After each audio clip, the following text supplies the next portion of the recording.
there. We want to add this.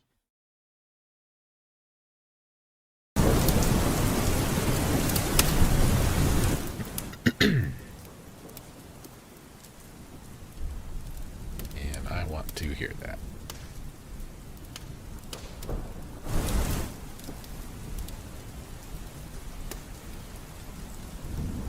Not that.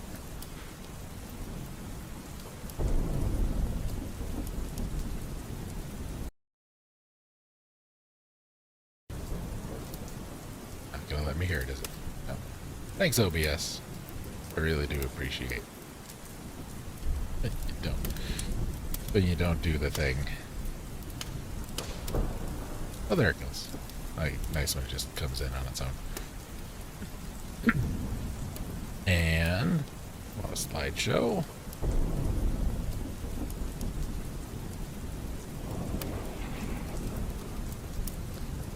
That. Oh, geez. That's gonna require math. I have to do this in milliseconds. I can't do it in seconds. I'll try that. That should be pretty close.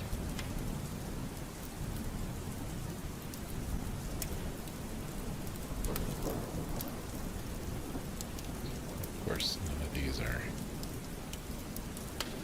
named in such a way that I can just grab them easy.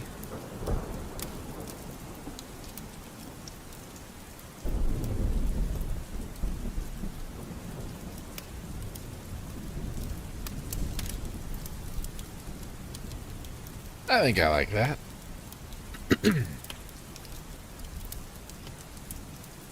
Okay.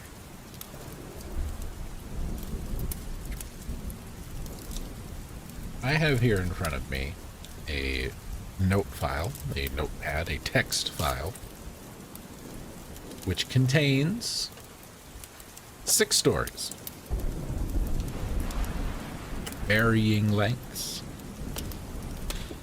Mostly short. Some a little longer than others, but mostly short.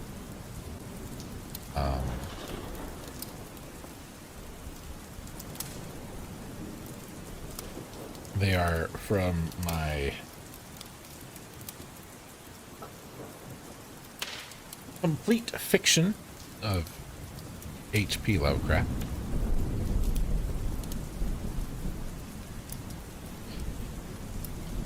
And the other is from Alfred Hitchcock's Stories to be Read with the Door Locked.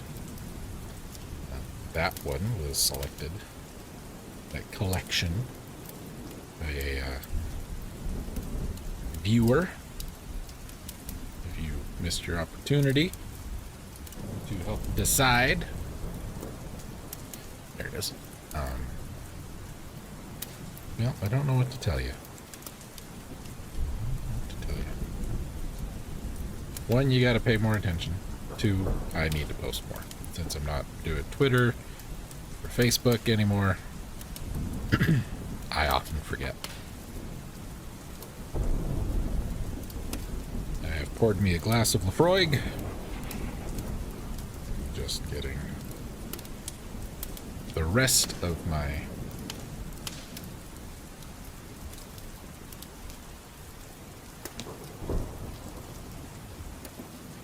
gear together here. What was supposed to happen is I've got 5 or 6 pictures here, somewhat related to the stories we're going to read, somewhat not, but I thought they were pretty good. And what was supposed to be happening was there was supposed to be a video getting encoded of these pictures and the music, and they were going to have these transitions and all this. Be kind of nice, but did not happen that way.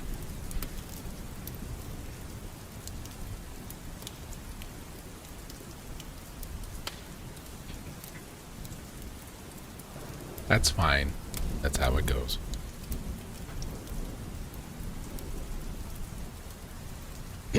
Pardon me.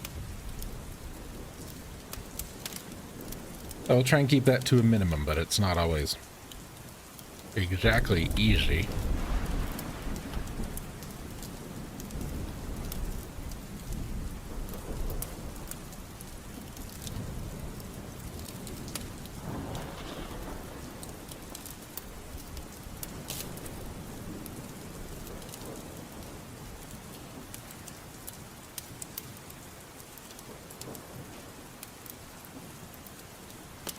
Okay. I think we're ready. Pretty close.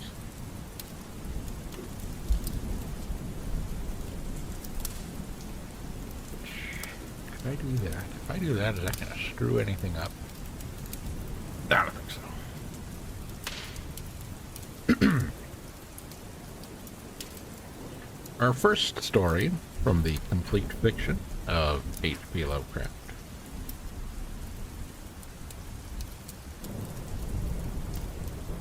And before we begin, let's talk about old HP, as we call it, a little bit.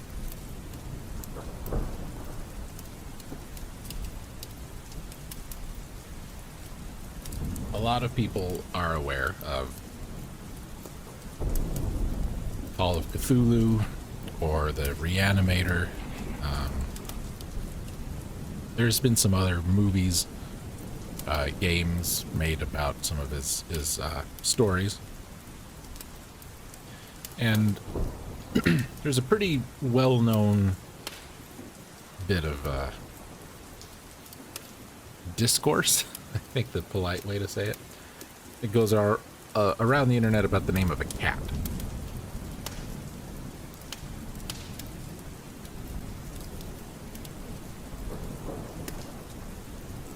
Cat in the story The Rats in the Walls, which is a quite good story, I think.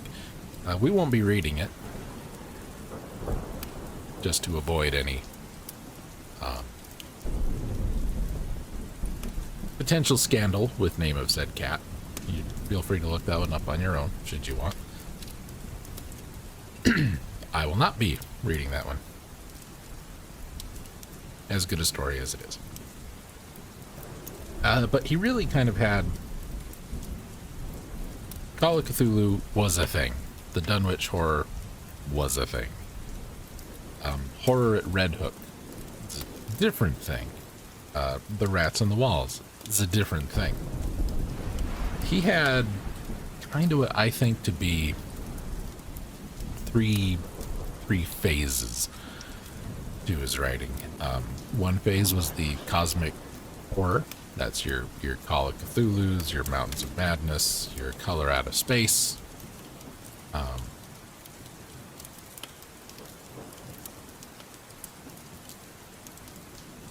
Whisperer in Darkness a little bit.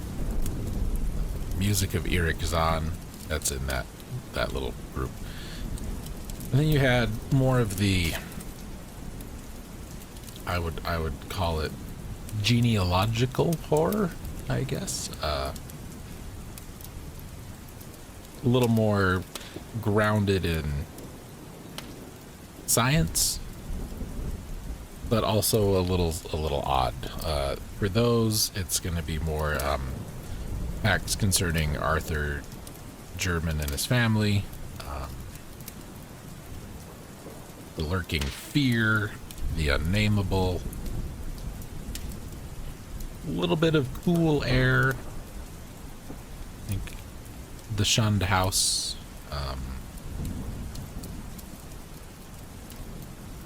shadow over Innsmouth, shadow in the attic, things like that.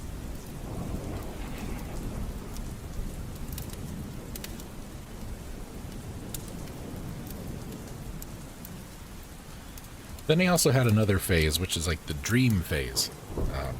Dreams in the Witch House, the Dream Quest of Unknown Cadith, Celiphias, the White Ship, I think absolutely fits in there. What the Moon Brings, Hypnos. And those are a little weird, right? They're not exactly my favorite. Some of them are quite good, but like Unknown Cadith, I just think is very, and then this happened, and then this happened, and then this happened, and then this happened, and it's very hard to follow along with. So if anybody's listening to this and is a little unfamiliar, you're coming in like, oh, he's the Mountains of Madness guy, the whatever. That's not all you're gonna get out of Lovecraft here, should you decide to get involved. But we are going to start.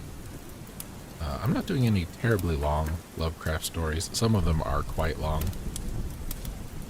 We're not going to do those. We are going to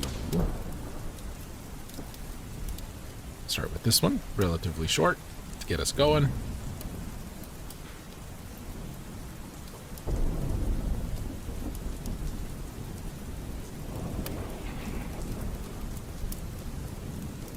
And this story is called Nyarlathotep.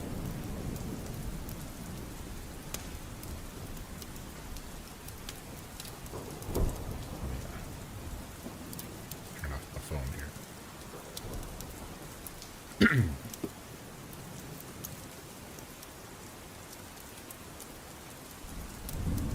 Nyarlathotep, the crawling chaos. I am the last. I will tell the audient void.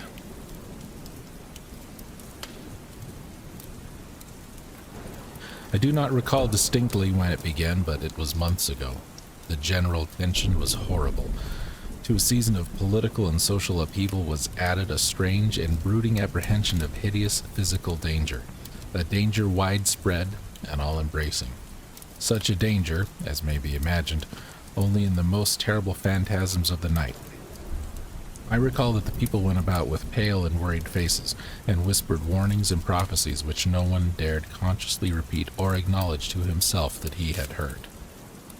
A sense of monstrous guilt was upon the land, and out of the abysses between the stars swept chill currents that made men shiver in dark and lonely places.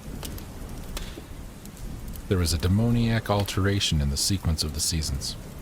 The autumn heat lingered fearsomely, and everyone felt that the world, and perhaps the universe, had passed from control of known gods or forces to that of gods or forces which were unknown. And it was then that Nyarlathotep came out of Egypt. Who he was, none could tell, but he was one of the old native blood and looked like a pharaoh. The Fellahin knelt when they saw him, yet could not say why. He said he had risen up out of the blackness of 27 centuries, and that he had heard messages from places not on this planet. Into the lands of civilization came Nyarlathotep, swarthy, slender, and sinister, always buying strange instruments of glass and metal, and combining them into instruments yet stranger. He spoke much of the sciences, of electricity and psychology, and gave exhibitions of power which sent his spectators away speechless, yet which swelled his fame to exceeding magnitude. Men advised one another to see Nyarlathotep, shuddered. And where Nyarlathotep went, rest vanished, for the small hours were rent with the screams of nightmare. Never before had the screams of nightmare been such a public problem. Now the wise men almost wish they could forbid sleep in the small hours, that the shrieks of cities might less horribly disturb the pale, pitying moon as it glimmered on green waters gliding under bridges and old steeples crumbling against a sickly sky. I remember when Nyarlathotep came to my city, the great, the old, the terrible city of unnumbered crimes.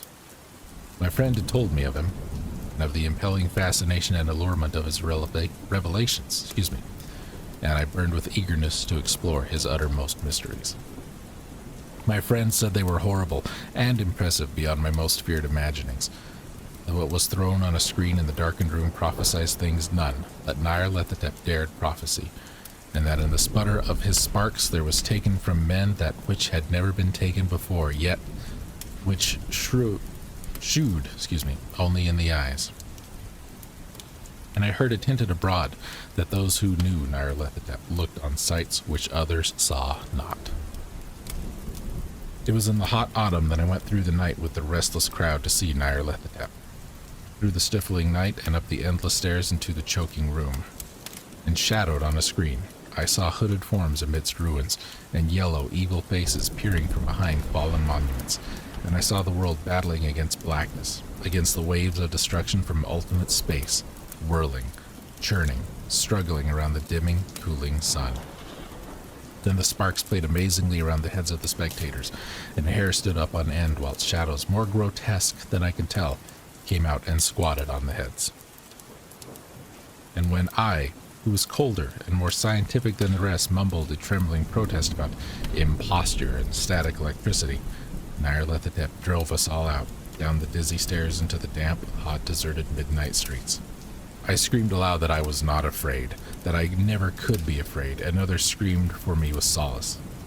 We swore to one another that the city was exactly the same and still alive, and when the electric lights began to fade, we cursed the company over and over again and laughed at the queer faces we made.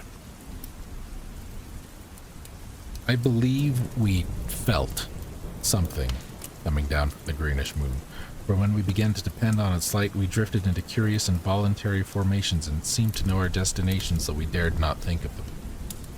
Once we looked at the pavement and found the blocks loose and displaced by grass, with scarce a line of rusted metal to show where the tramways had run. And again we saw a tram car, lone, windowless, dilapidated, and almost on its side. When we gazed around the horizon, we could not find the third tower by the river, and noticed that the silhouette of the second tower was ragged at the top. Then we split up into narrow columns, each of which seemed drawn in a different direction. One disappeared in a narrow alley to the left, leaving only the echo of a shocking moan.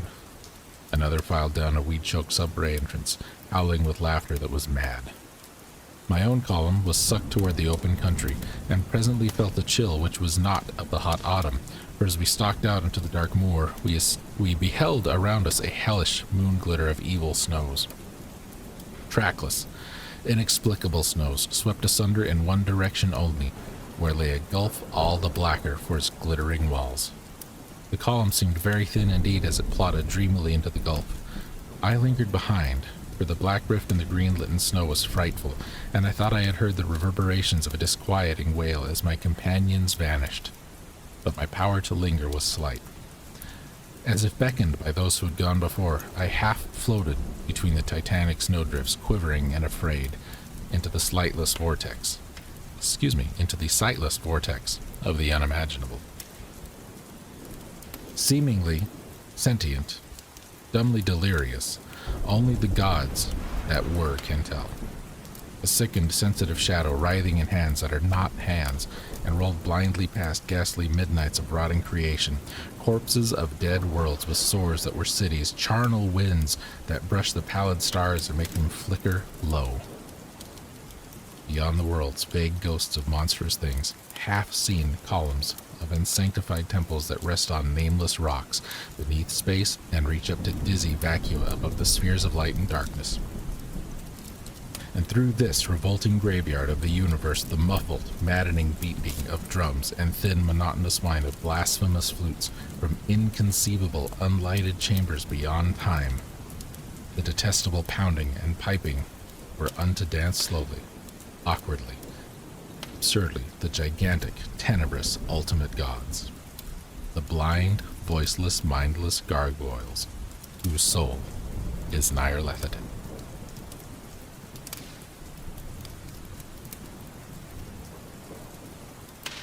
That is the end of Nyarlathotep. It's a short little story, but I rather like it.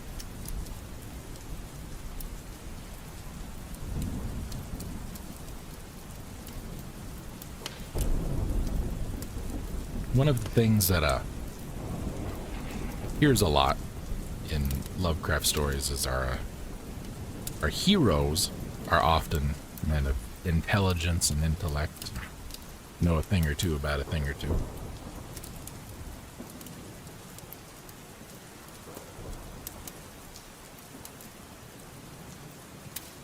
And that's kind of where they both excel and struggle.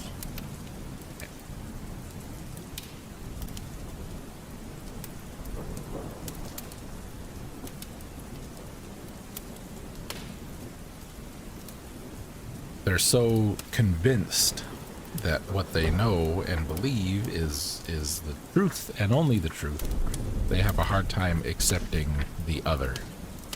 But when they do, it's usually them who comes up with the solution.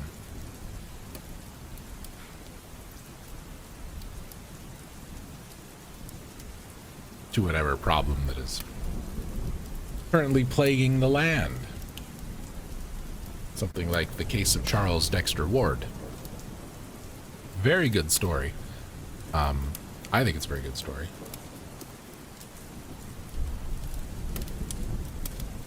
It was made into a movie. They didn't call it the case of Charles Dexter Ward. What they instead called it, I don't remember, but it's got Brandon Sarandon in it, and he's a mighty fine actor.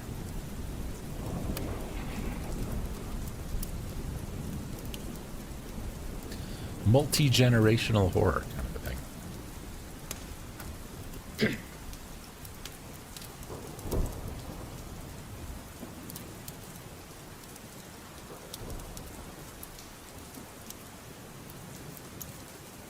Our next story, also from Lovecraft, is going to be The Terrible Old Man. A little different. We'll see what you think.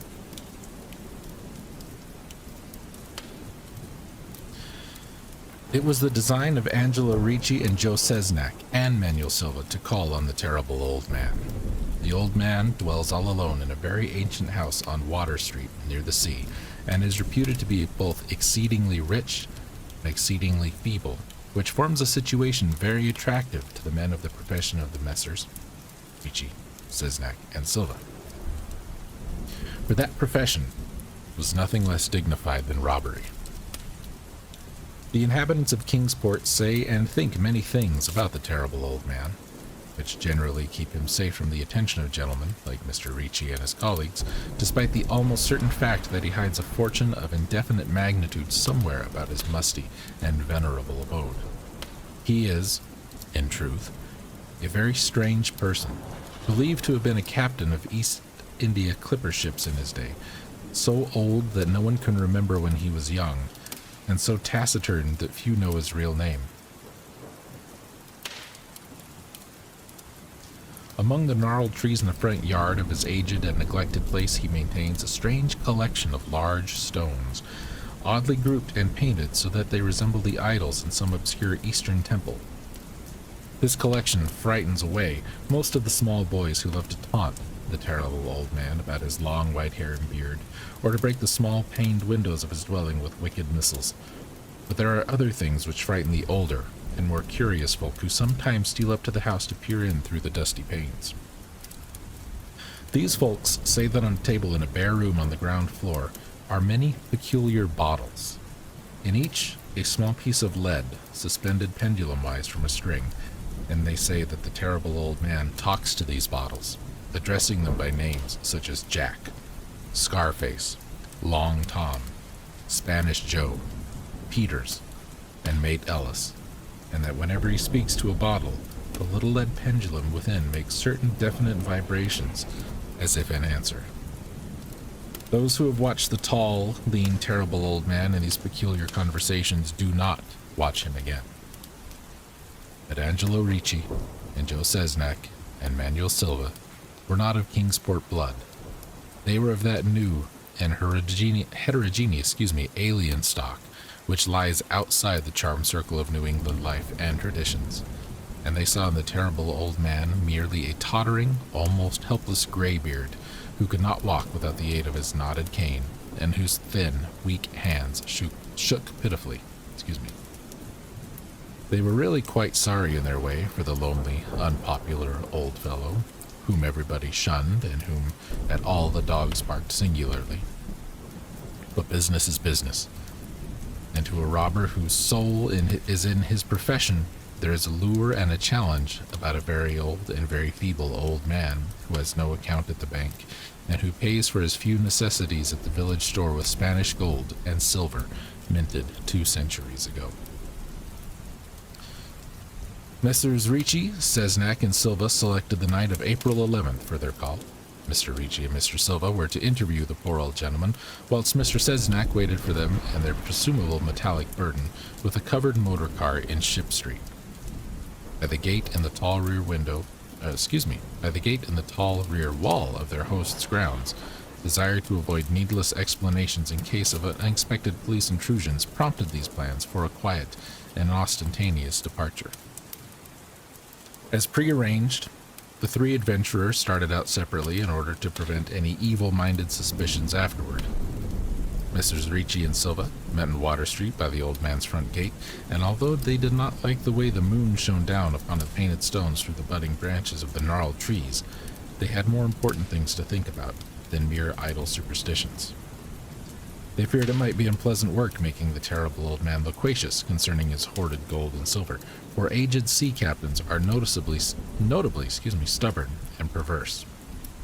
Still, he was very old and very feeble, and there were two visitors. Messrs. Ricci and Silva were experienced in the art of making unwilling persons voluble, and the screams of a weak and exceptionally venerable man can be easily muffled. So they moved up to one lighted window and heard the terrible old man talking childishly to his bottles with pendulums. There they donned masks and knocked politely at the weather-stained oaken door. Waiting seemed very long to Mr. Cesnak as he fidgeted restlessly in the covered motor car by the terrible old man's back gate in Ship Street. He was more than ordinarily tender-hearted, and he did not like the hideous screams he had heard in the ancient house just after the hour appointed for the deed. Had he not told his colleagues to be as gentle as possible with the pathetic old sea captain? Very nervously, he watched that narrow oaken gate in the high and ivy-clad stone wall. Frequently he consulted his watch and wondered at the delay. Had the old man died before revealing where the treasure was hidden? And had a thorough search become necessary? Mr. Cesnak did not like to wait so long in the dark in such a place. Then he sensed a soft tread or tapping on the walk inside the gate, heard a gentle fumbling at the rusty latch, and saw the narrow, heavy door swing inward. And in the pallid glow of the single dim street lamp, he strained his eyes to see what his colleagues had brought out of that sinister house which loomed so close behind. But when he looked, he did not see what he had expected, for his colleagues were not there, but only the terrible old man, leaning quietly on his knotted cane and smiling hideously.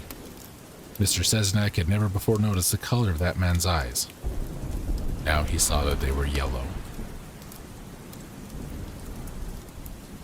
Little things make considerable excitement in little towns, which is the reason the Kingsport people talked all that spring and summer about the three unidentifiable bodies, horribly slashed as with many cutlasses, and horribly mangled as by the tread of many cruel boot heels, which the tide washed in. And some people even spoke of things as trivial as the deserted motor car found in Ship Street, or certain especially inhuman cries, probably of a stray animal or migratory bird, heard in the night by wakeful citizens. But in this idle village, gossip, the terrible old man, took no interest in at all. He was by nature reserved, and when one is aged and feeble, one's reserve is doubly strong.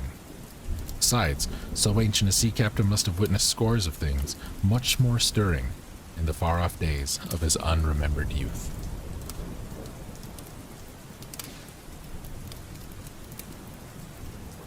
That is the end of the terrible old man.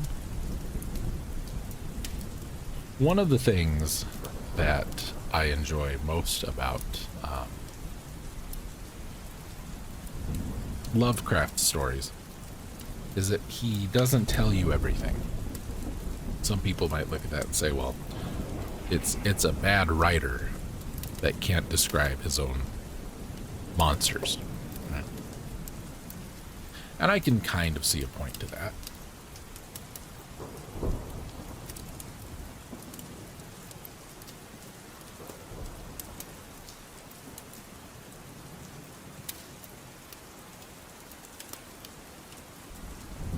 But taking a look at the photo here, the most merciful thing in the world, I think, is the inability of the human mind to correlate all its contents.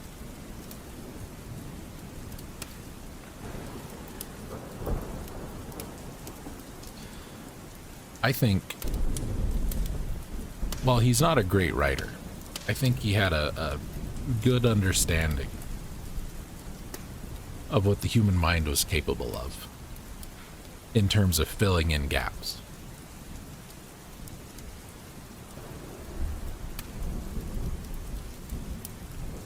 Yeah, growing up the way he probably had a lot of gaps, and they were probably filled with a lot of the worst things possible.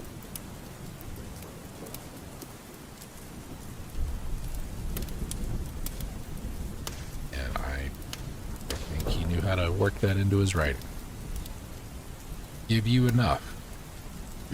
Excuse me. Give you enough to fill in the gaps on your own, and you'll come up with the most terrible thing you can think of.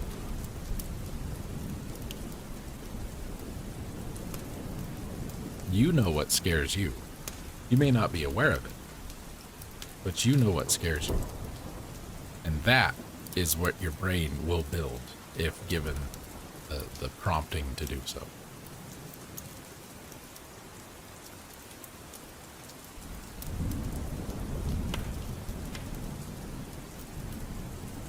Take a story like the Call of Cthulhu. Cthulhu himself is never really described in the story. The closest thing we get to a description of the actual Cthulhu, not the bas-relief carving that is mentioned earlier in the story. The only description we get of Cthulhu is mountain moved. That's it. That is the only line in that story directly referential to Cthulhu.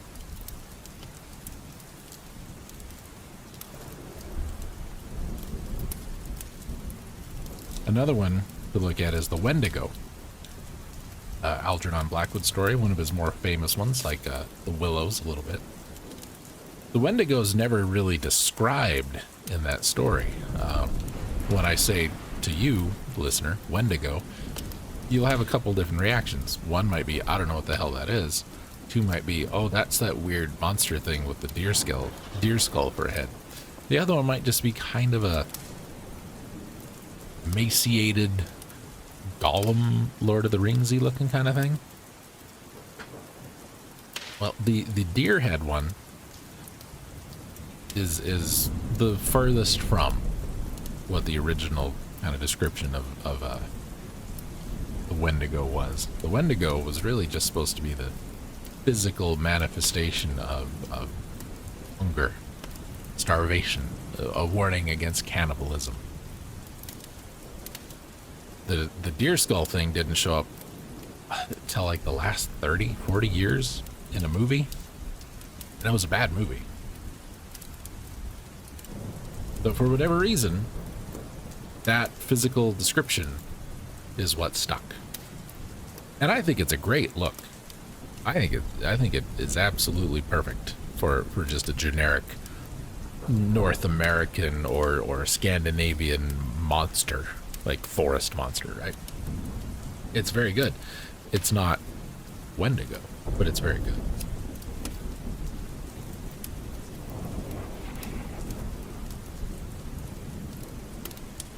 Our next story, from the Hitchcock Stories to be Read with the Door Locked collection, A Case for Quiet by William Jeffrey.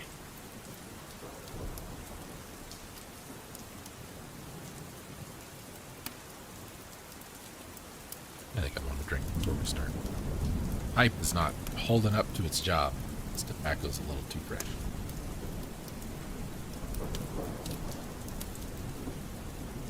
Okay.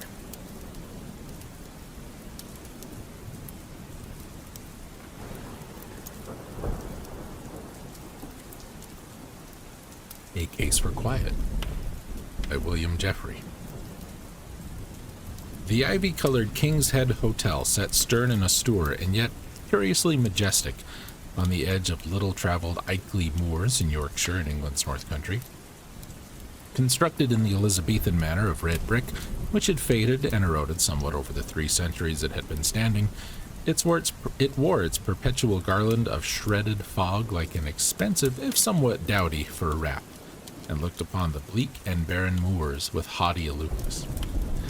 Inside, beyond a small reception lobby, was a huge, darkly appointed lounge. A high, open, very deep inglenook fireplace dominated most of one wall. On its stone hearth was a wrought iron dog basket filled with logs, which were kept burning as long as there were guests about. At the upper end was a small padded bar. Wine-colored floor-length velvet drapes were drawn over the remaining 2 walls. The furniture was dark and heavy, comprised mostly of wing chairs and long couches with ornamentally wood-carved frames and legs. A crystal chandelier hung from the high ceiling, and there were reading lamps and small tables placed at strategic intervals. On this night, as on most, if not all nights, the chairs and couches were occupied by some dozen ladies and gentlemen of varying ages, beyond that of 60. They sat in a silence which, to an outsider, might have seemed almost deafening. The men reading the London Times or the Manchester Guardian with careful, precise scrutiny, drinking brandy and soda or scotch and dry ginger. The woman crocheting antimacassars, and intricately patterned doilies, sipping cream sherry, or perhaps having a cup of tea laced liberally with milk and sugar. They spoke to one another rarely, and then only in whispers. An elder, saturnine, quietly obsequious waiter named Peters circulated among the guests occasionally to silently refill glasses and empty the heavy pewter ashtrays of cigar ash and pipe dottle.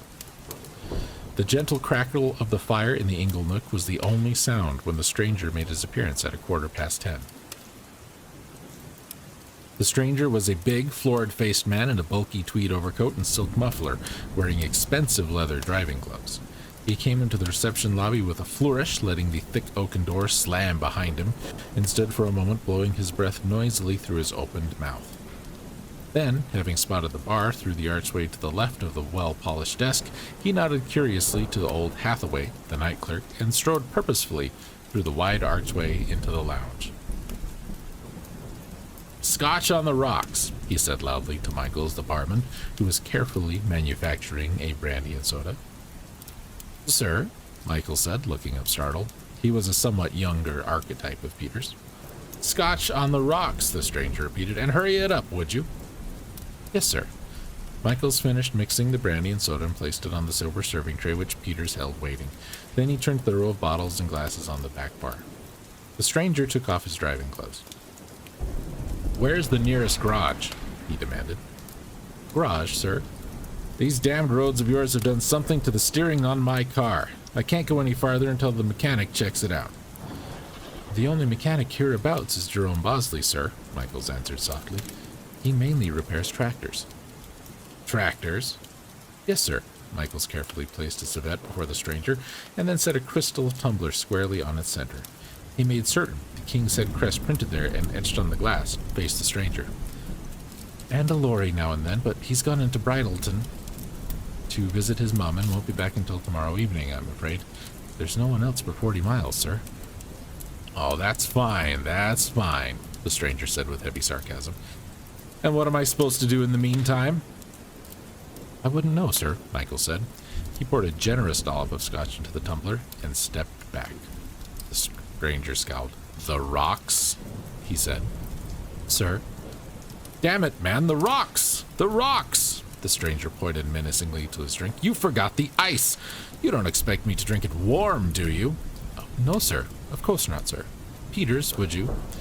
Peters bowed slightly and walked through the lounge, crossed the darkening dining room, and entered the deserted kitchen beyond. The stranger watched his retreating form for a moment and then turned to survey the rest of the lounge. The occupants studiously ignored him. The stranger made a derisive sound and turned back to Michaels, thumping his gloves resoundingly on the polished wood of the bar. Then, in what to him was an undertone, he said to himself, "An archaeologist's dream, a tomb full of old fossils." The later comment stiffened the backbone of Michaels, produced a harsh intake of breath from Colonel, retired, Gloucester Smith, and caused the widow Pemblington to drop a stitch. Other than that, however, the lounge was reminiscent of a forest glade on a particularly calm day. The stranger said, "I have to make an important call. Where's your telephone?" "There is none, sir." "What's that?" "We don't keep a phone hereabouts." "Everybody keeps a phone." "No, sir," Michael said patiently. The residents here have no use for them, and they have a nasty habit of ringing in the late hours. Very disturbing." The stranger stared at him incredulously. "I don't suppose there's any place I can send a wire, either?" "No, sir, I'm afraid not." "Damn it, man!" the stranger exploded. "I have to contact my business associates in London and tell them where I am. They have no idea I was driving up to Manchester today and won't have the faintest suspicion where I've gone." "I'm sorry, sir." "Damned well ought to be," the stranger muttered. He looked up as Peters returned, carefully balancing a blue china bowl which contained 4 ice cubes. "Well, it's about time. I thought maybe you got lost out there and couldn't find your way back." Some of the guests in the lounge had now taken notice. There was a raising of eyes over the top edges of the Times and the Guardian, a lowering of the unfinished anti-macassars and doilies. Sir Pruitt, sitting in the corner with the disconnected phonograph, had sipped just enough brandy to turn and actually stare momentarily at the stranger before sinking once more behind the anonymity of his chair's wings. If the stranger felt the gazes on his back, he gave no intention. Impatiently, he waited while Peters lowered 2 ice cubes into his scotch with a pair of sugar tongs. Then he swirled the liquid with the tip of his index finger.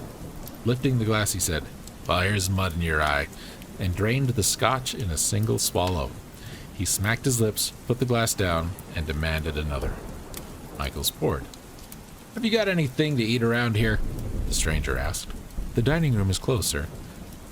"I can see that," the stranger said testily. "What about sandwiches or some cheese and crackers?"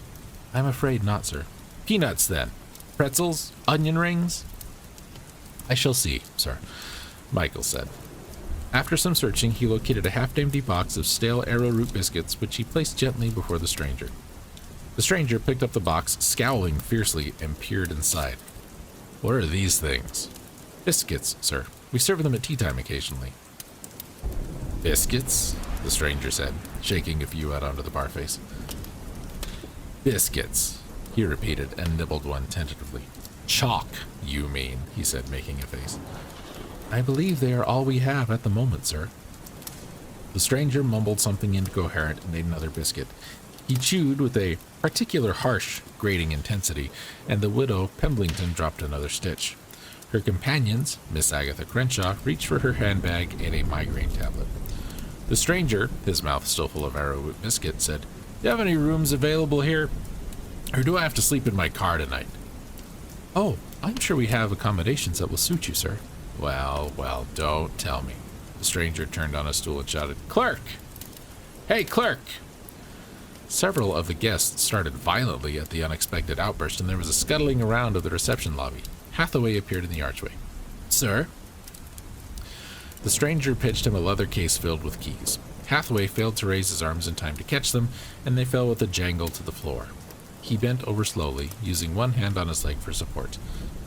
"Take my bags out of the orange sports job outside and check me in, will you? Name's Rasmussen. Harold J. Rasmussen."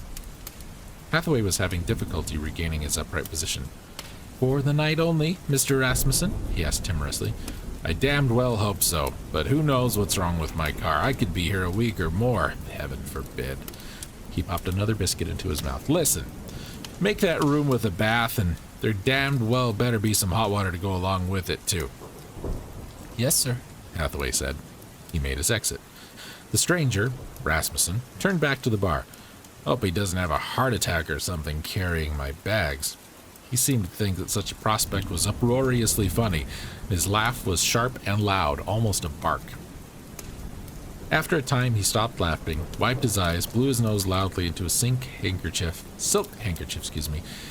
and looked at Michaels. "How about some music?" he said. "Sir?" "Music. You hard of hearing? Something hot and loud. If I'm going to be stuck in a place like this tonight, I might as well enjoy myself. So come on, let's liven up this mausoleum."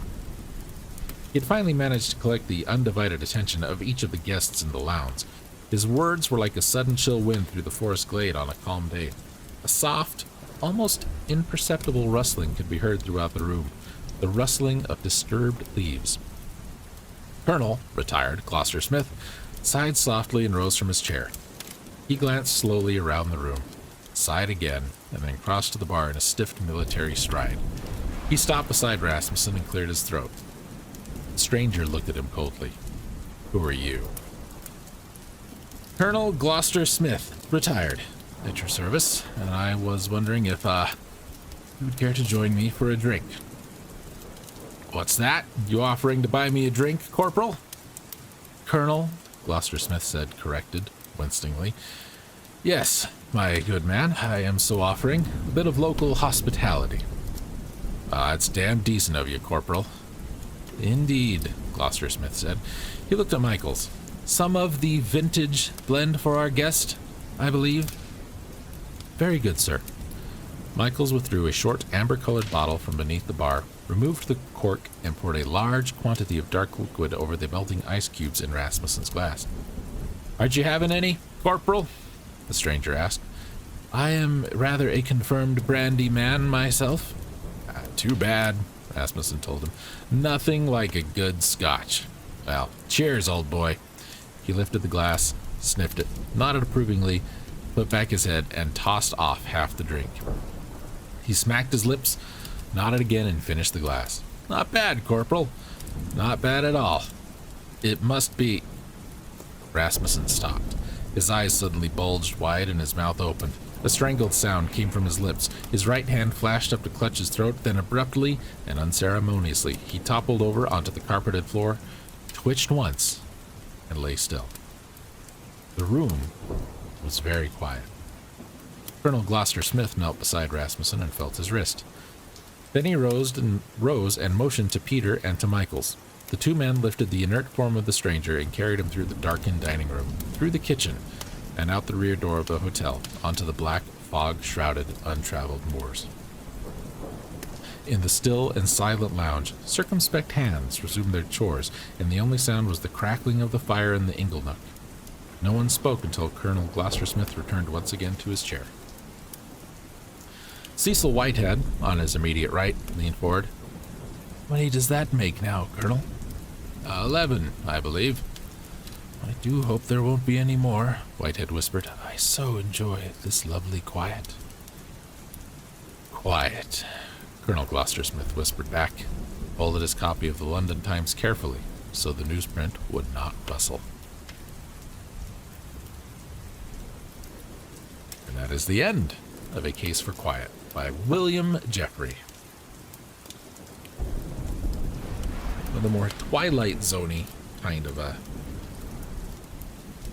stories from Hitchcock. One of the things, everybody knows the Twilight Zone. Everybody knows Cornfield. Everybody knows there's a man on the wing of the plane. I think most people know about the toys coming to life in the toy box and not knowing that they're toys. There's the one where there's the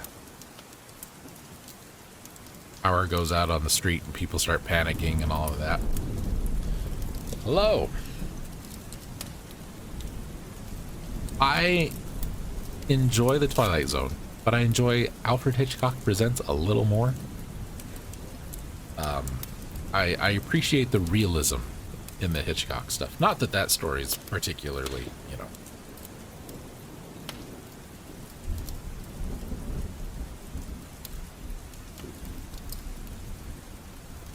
it's not particularly realistic, but I feel like it's, between that and There's a Man on the Wing of the Plane. And I also like Alfred Hitchcock Presents, the show, more than I like the Twilight Zone show. For the same reason. I felt the stories were a little better. Not that the Twilight Zone ones are bad. The Hitchcock ones I thought were better.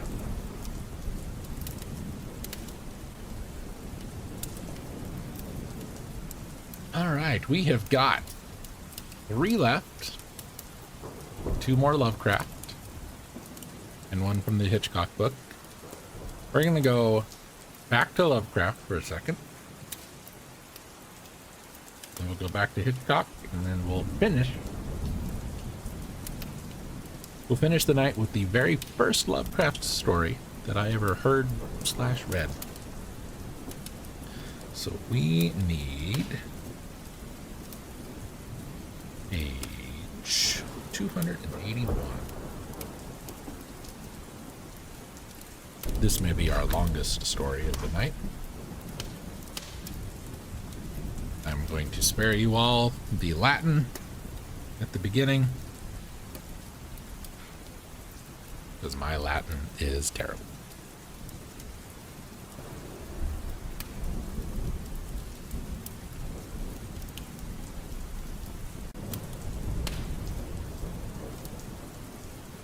The Festival.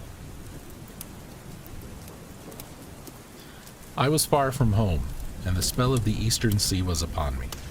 In the twilight, I heard it pounding on the rocks, and I knew it lay just over the hill where the twisting willows writhed against the clearing sky in the first stars of evening.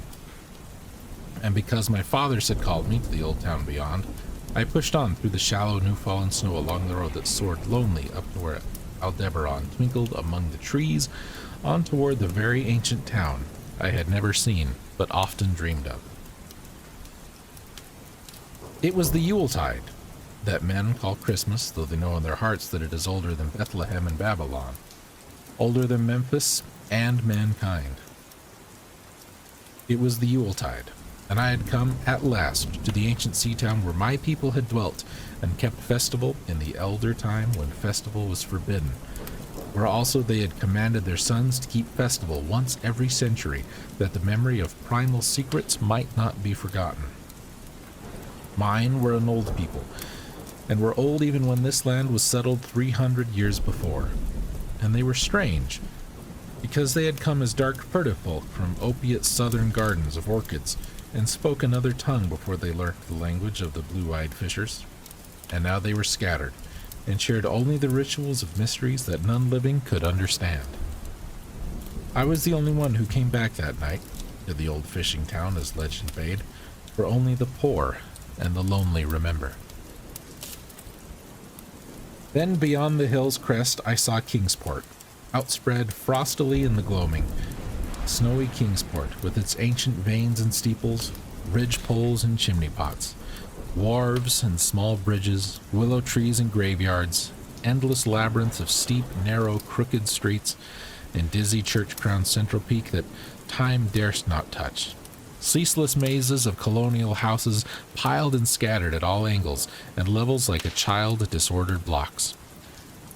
Antiquity hovering on gray wings over winter-whitened gables and gambrel roofs, fanlights and small paned windows one by one gleaming out in the cold dusk to join Orion and the archaic stars.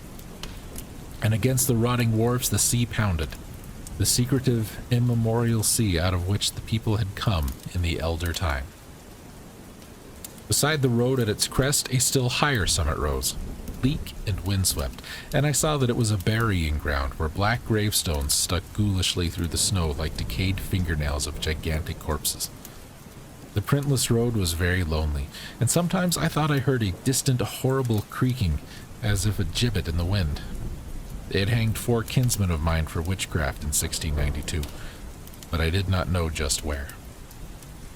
As the road wound down the seaward slope, I listened for the merry sounds of a village at evening, but I did not hear them. Then I thought of the season, and felt that these old Puritan folk might well have Christmas customs strange to me, and full of silent hearthside prayer. So after that I did not listen for merriment, or look for wayfarers, but kept on down past the hushed, lighted farmhouses and shadowy stone walls to where the signs of ancient shops and sea taverns creaked in the salt breeze, and the grotesque knockers of pillared doorways glistened along deserted, unpaved lanes in the light of little curtained windows. I had seen maps of the town, and knew where to find the home of my people. It was told that I should be known and welcomed, for village legend lives long. So I hastened through back street to Circle Court, and across the fresh snow on one full flagstone pavement in town, to where Green Lane leads off behind the market house. The old maps still held good, and I had no trouble. Though at Arkham, they must have lied when they said that the trolleys ran to this place, since I saw not a wire overhead. Snow would have hid the rails in any case. I was glad I had chosen to walk, for the white village had seemed very beautiful from the hill. And now I was eager to knock at the door of my people, the seventh house on the left in Green Lane, with an ancient peaked roof and jutting second story, all built before 1650. There were lights inside the house when I came upon it, and I saw from the diamond window panes that it must have been kept very close to its antique state. The upper part overhung the narrow grass-grown street and nearly met the overhanging part of the house opposite, so that I was almost in a tunnel, with the low stone doorstep wholly free from snow. There was no sidewalk, but many houses had high doors reached by double flights of steps with iron railings.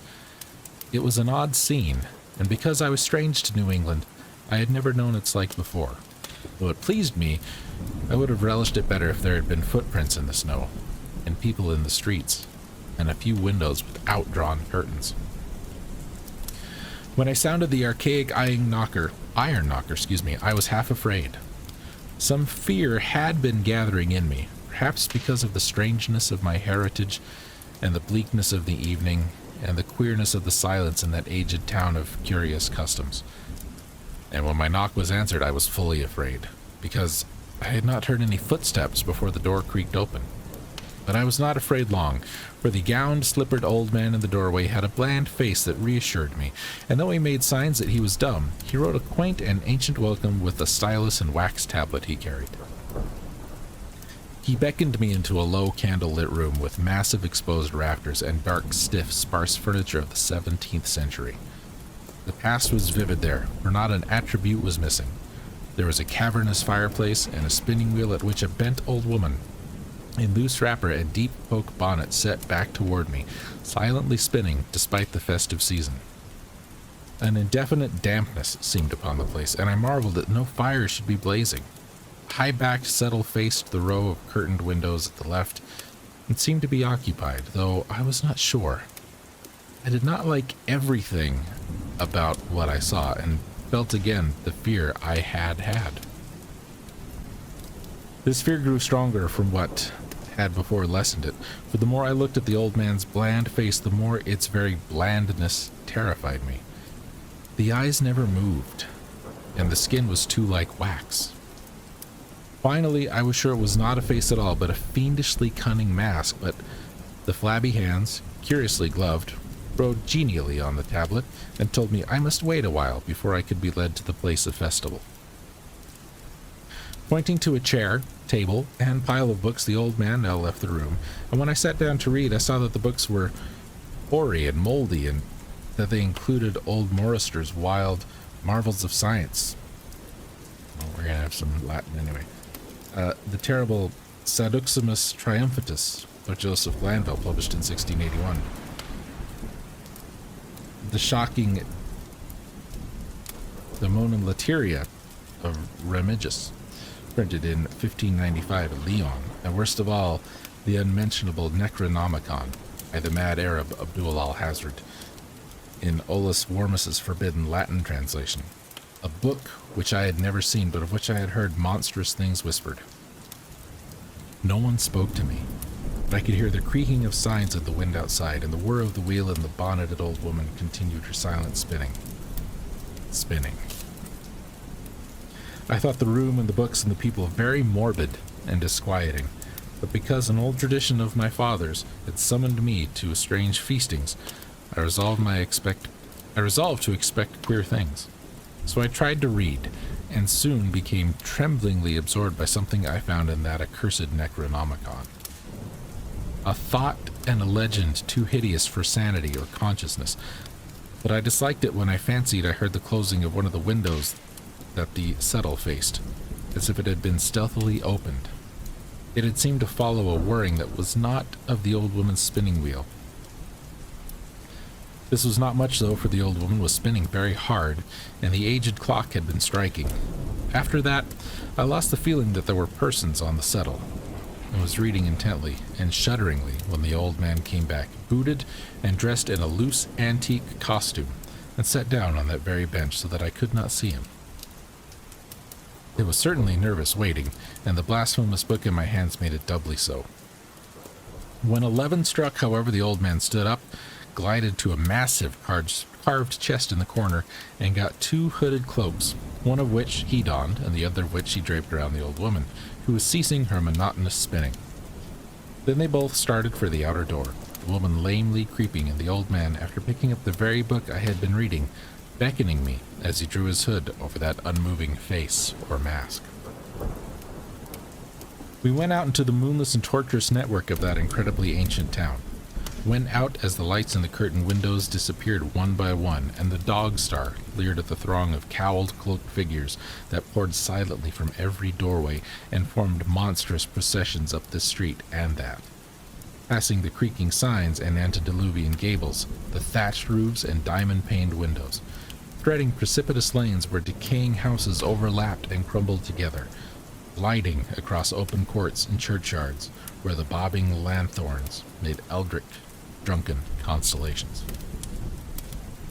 Amid these hushed throngs, I followed my voiceless guides, jostled by elbows that seemed preternaturally soft, and pressed by chests and stomachs that seemed abnormally pulpy, but seeing never a face and hearing never a word. Up, up, up the eerie column slithered, and I saw that all the travelers were converging as they flowed near a sort of focus of crazy alleys at the top of a high hill in the center of the town, where perched a great white church.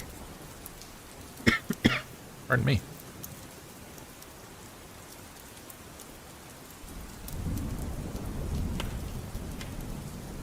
I had seen it from the road's crest when I looked at Kingsport in the new dusk, and it made me shiver because Aldebaran had seemed to balance itself a moment on the ghostly spire. There was an open space around the church, partly a churchyard with spectral shafts, and partly a half-paved square, swept nearly bare of snow by the wind, and lined with unwholesomely archaic houses having peaked roofs and overhanging gables. Death fires danced over the tombs, revealing gruesome vistas, though queerly failing to cast any shadows. Past the churchyard, where there were no houses, I could see over the hill summit and watch the glimmer of stars on the harbor. Though the town was invisible in the dark, only once in a while a lantern bobbed horribly through serpentine alleys on its way to overtake the throng that was now slipping speechlessly into the church. I waited till the crowd had oozed into the black doorway, until all the stragglers had followed. The old man was pulling at my sleeve, but I was determined to be the last. Then I finally went. The sinister old man and the old spinning woman before me. Crossing the threshold into that swarming temple of unknown darkness, I turned once to look at the outside world as the churchyard phosphorescence cast a sickly glow on the hilltop pavement. And as I did so, I shuddered. For though the wind had not left much snow, a few patches did remain on the path near the door, and in that fleeting backward look it seemed to my troubled eyes that they bore no mark of passing feet, not even mine. The church was scarce lighted by all the lanterns that had entered it, for most of the throng had already vanished. They had streamed up the aisle between the high white pews to the trap door of the vaults which yawned loathsomely open just before the pulpit, and were now squirming noiselessly in. I followed dumbly down the foot-worn steps and into the dank, suffocating crypt. The tale of that sinuous line of night marchers seemed very horrible, and as I saw them wriggling into a venerable tomb, they seemed more horrible still. Then I noticed that the tomb's floor had an aperture down which the throng was sliding, and in a moment we were all descending an ominous staircase of rough-hewn stone. A narrow spiral staircase, damp and peculiarly odorous, that wound endlessly down into the bowels of the hill past monotonous walls of dripping stone blocks and crumbling mortar. It was a silent, shocking descent, and I observed after a horrible interval that the walls and steps were changing in nature as if chiseled out of the solid rock. What mainly troubled me was that the myriad footfalls made no sound and set up no echoes. After more aeons of descent, I saw some side passages or burrows leading from unknown recesses of blackness to this shaft of nighted mystery. Soon they became excessively numerous, like spacious catacombs of nameless menace, and their pungent odor of decay grew quite unbearable. I knew we must have passed down through the mountain and beneath the earth of Kingsport itself, and I shivered that a town should be so aged and maggoty with subterraneous evil.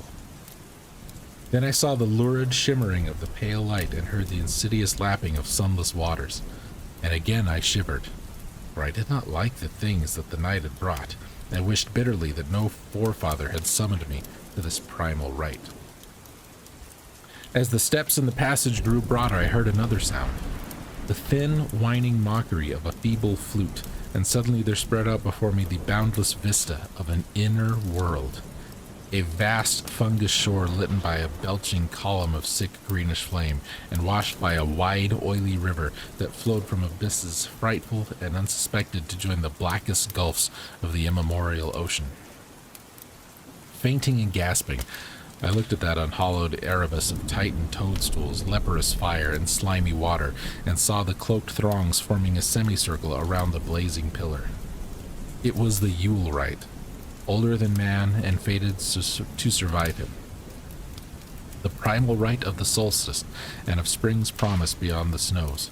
The rite of fire and evergreen, light and music. And in the Stygian grotto, I saw them do the rite, and adore the sick pillar of flame, and throw into the water handfuls gouged out of the viscous vegetation which glittered green in the chlorotic glare. I saw this, and I saw something amorphously squatted far away from the light, piping noiselessly on a flute. Then as the thing piped, I thought I heard noxious muffled flutterings of the fetid darkness where I could not see. But what frightened me most was that flaming column, spouting volcanically from depths profound and inconceivable, casting no shadow as healthy flame should, and coating the nitrous stone above with a nasty venomous verdigris. For in all that seething combustion no warmth lay, but only the calmness of death and corruption. The man who had brought me now squirmed to a point directly beside the hideous flame, and made stiff ceremonial motions to the semicircle he faced. At certain stages of the ritual, they did groveling obeisance, especially when he held above his head the abhorrent Necronomicon he had taken with him, and I shared all the obeisances, because I had been summoned to this festival by the writings of my forefathers. Then the old man made a signal to the half-seen flute player in the darkness, which player thereupon changed its feeble drone to a sacra louder drone in another key, precipitating as it did so a horror unthinkable and unexpected. This horror, I sank nearly to the lichened earth, transfixed with a dread, not of this or any world, but only of the mad spaces between the stars. Out of the unimaginable blackness beyond the gangrenous glare of that cold flame, out of the Tartarian leagues through which that oily river rolled uncanny, unheard and unsuspected, there flopped, rhythmically, a horde of tame, trained, hybrid winged things that no sound eye could ever wholly grasp. Or no sound brain could wholly remember. Excuse me.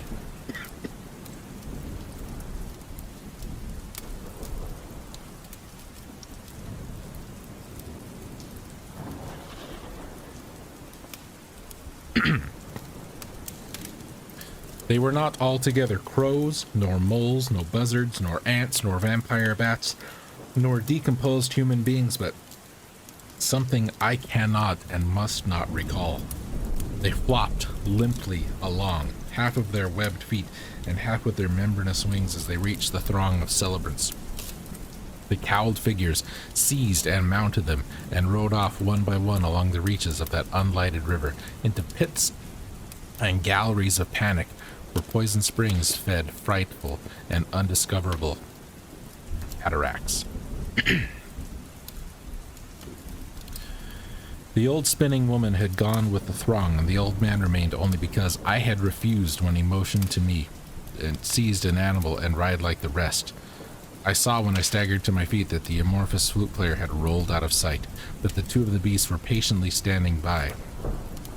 As I hung back, the old man produced his stylus and tablet and wrote that he was the true deputy of my fathers who had founded the Yule worship in this ancient place, and that it had been decreed that I should come back, and that the most secret mysteries were yet to be performed. He wrote this in a very ancient hand, and when I still hesitated, he pulled from his loose robe a seal ring and a watch, both with my family arms, to prove that he was what he said. But it was a hideous proof because I knew from old papers that that watch had been buried with my great-great-great-great-grandfather in 1698. Presently, the old man drew back his head and pointed to the family resemblance in his face, but I only shuddered because I was sure that the face was merely a devilish waxen mask. The flopping animals were now scratching restlessly at the lichens, and I saw that the old man was nearly as restless himself. When one of the things began to waddle and edge away, he turned quickly to stop it, so that the suddenness of his motion dislodged the waxen mask from what should have been his head. And then, because that nightmare's position barred me from the stone staircase down which we had come, I flung myself into the oily underground river that bubbled somewhere to the caves out to the sea, flung myself into that putrescent juice of earth's inner horrors before the madness of my screams could bring down all upon me in the charnel legions that these pest gulfs might conceal. At the hospital, they told me I had been found half-frozen in Kingsport Harbor at dawn, clinging to a drifting spar that accident sent to save me. They told me I had taken the wrong fork of that hill road the night before, and fallen over the cliffs at Orange Point, a thing they deduced from prints found in the snow. There was nothing I could say, because everything was wrong. Everything was wrong, with the broad window shewing a sea of roofs in which only about 1 in 5 was ancient, and the sound of trolleys and motors in the streets below. They insisted that this was Kingsport, and I could not deny it. When I went delirious at hearing that the hospital stood near the old churchyard on Central Hill, they sent me to St. Mary's Hospital in Arkham, where I could have better care. I liked it there, for the doctors were broad-minded, and even lent their influence in obtaining the carefully sheltered copy of Alhazred's objectionable Necronomicon from the library of Miskatonic University. They said something about a psychosis, and agreed I had better get any harassing obsessions off my mind. So I read again that hideous chapter, and shuddered doubly, because it was indeed not new to me. I had seen it before, let footprints tell what they might, and where it was I had seen it best forgotten. There was no one, in waking hours, who could remind me of it, but my dreams are filled with terror because of phrases I dare not quote. I dare quote only one paragraph, put into such English as I can make from the awkward Low Latin. "The nethermost caverns," wrote the mad Arab, "are not for the are not for the fathoming of eyes at sea, for their marvels are strange and terrific. Cursed the ground where dead thoughts live new and oddly bodied, and evil the mind that is held by no head. Wisely did Ibn Sajikabo say that happy is the tomb where no wizard hath lain, and happy the town at night whose wizards are all ashes. For it is of old rumor that the soul of the devil bought hates not from this charnel clay, but fats and instructs the very worm that gnaws, till out of corruption horrid life springs, and the dull scavengers of earth wax crafty to vex it, and swell monstrous to plague it. Great holes secretly are digged where earth's pores ought to suffice, and things have learnt to walk that ought to crawl."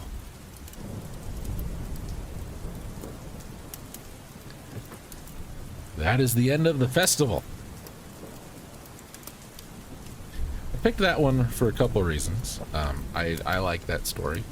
I think that ticks most of the Lovecraft boxes. But if you remember when we read The Terrible Old Man, that takes place in Kingsport.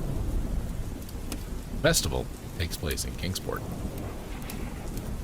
Arkham shows up a lot. Miskatonic shows up a lot. He has a lot of recurring locations.